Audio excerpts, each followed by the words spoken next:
និយាយពីសកម្មភាពនៃការឆូតកលួងទឹកចេញពីស្រែដោយសារតែភ្លៀងមួយមេអញ្ចឹងវាលិចអស់ណាយើងដាក់នឹងកិលដើម្បី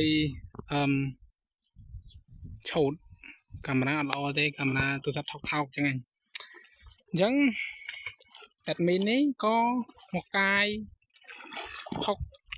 កាយអានេះចេញពីកលួងអញ្ចឹងណានិយាយទៅអ្នកស្រែគឺវេទនាអ្នកស្រែវេទនាកុំសួរហេតុអីបានអ្នកស្រែចេះតែត្អូញ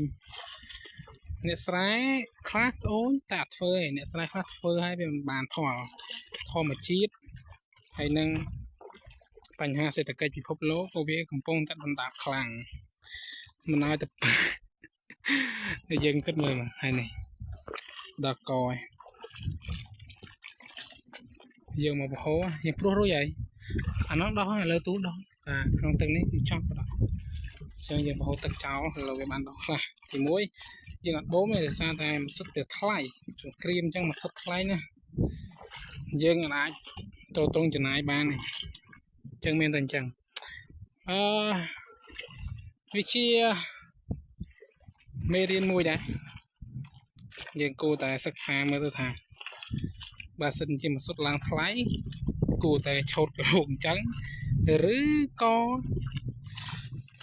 បូមហើយសារ៉ាបានតែមានបន្លាយនៅចិត្តណាបើអត់បន្លាយដូចអាស្រ័យហ្នឹងគឺចប់បណ្ដោយលិចទឹកចោលព្រមសារទៀតផ្សាយធនលើដើមហើយយើងមកធ្វើអញ្ចឹងហត់ហើយស្រូវក៏វាមិនមែនបានថ្លៃអីណាដែរយើងគិតមើលមកទឹកអញ្ចឹងហើយយើងព្រោះស្រូវធ្ងន់ទៀតចំហើយណាក៏រយៈពេល